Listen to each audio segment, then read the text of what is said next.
Now to the A.C.O.R.N trial. That's right, the A.C.O.R.N trial. Prosecutors in Nevada this coming week will hold a preliminary hearing in the case there, the first time that A.C.O.R.N itself has faced criminal charges in relation to voter registration fraud. An A.C.O.R.N official, Christopher Edwards, has flipped, and he is cooperating with the Nevada authorities, with the Attorney General.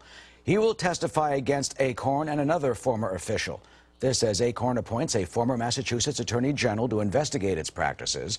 And Senate Republicans release a report accusing A.C.O.R.N of using money that was supposed to go to poor people instead for liberal political purposes. Joining us now is the senior editor of the Capital Research Center, Matthew Vadum. Matthew, good to see you on this Sunday morning.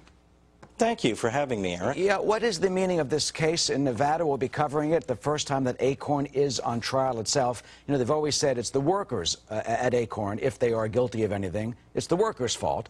But this time, A.C.O.R.N is being held accountable by the Attorney General of Nevada. That's right. The Democratic Attorney General and Democratic Secretary of State of Nevada investigated and raided the Las Vegas office of A.C.O.R.N last year, and they say that they grabbed a resource manual, a how-to guide on how to commit voter registration fraud. They allegedly had a scheme called Blackjack or 21, which is appropriate, I guess, for Las Vegas, whereby if canvassers got more than 20 names, they got cash bonuses, which is illegal because it incentivizes fraudulent registrations. Well, we heard this all over the country here at our voter fraud unit when we were investigating last year. Constantly, we went to Board of Elections officials around this country, and we saw these fake A.C.O.R.N registrations that A.C.O.R.N by law has to submit. And when the cases came up, A.C.O.R.N would always say, well, it's the workers who did it. It's not us. We don't have a quota. Yet the workers, in some testimony, have said that there was a quota, that they were afraid they were going to be fired by A.C.O.R.N if they didn't come in with, what, like, 15 or 20 new voter registrations at the end of the day. Right. There's a very permissive culture within senior management at A.C.O.R.N, and they encourage and or turn a blind eye to this sort of thing. But Bertha Lewis says they've cleaned it up. Bertha Lewis, who's been is the CEO for about a year now, was on Fox News Sunday last week. She says they have high standards. They fired those people in the videos, except for 2, because they didn't fulfill the standards of A.C.O.R.N. They claim that they are doing what they should do to try and make sure there are ethical standards and that no one breaks the law at A.C.O.R.N.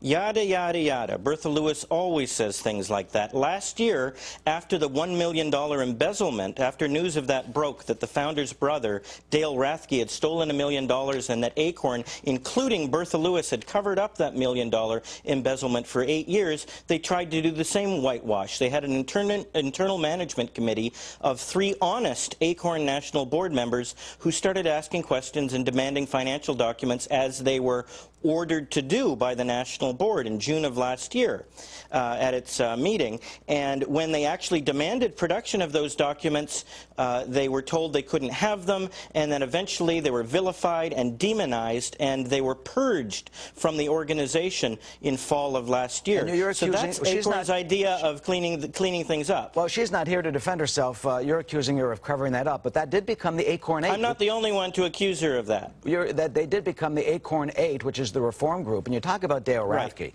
There's a report this morning in the papers that say that he spent money at Gucci, at Neiman Marcus. He had a dinner at Le Coq Basque, which was one of the most fanciest restaurants in New York, for $700.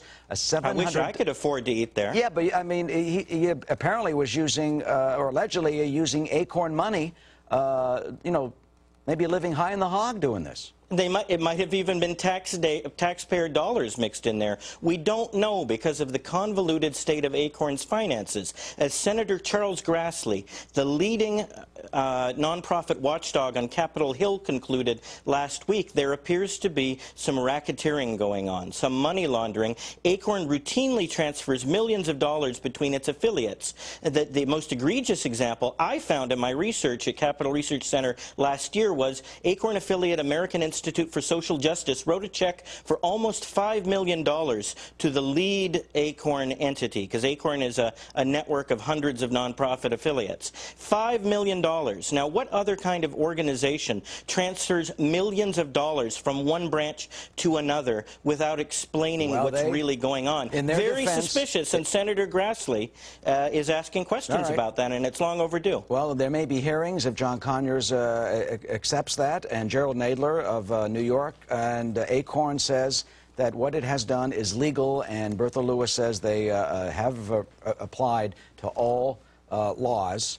This is the question. Well, with something as suspicious as that, Eric, the burden is on them to explain what went on. Okay. It's very, very suspicious. All right, Matthew Vadum, we're out of time, and certainly this will be part of potential hearings or more investigations, and the trial in Nevada starts this week. Thank you, Matthew.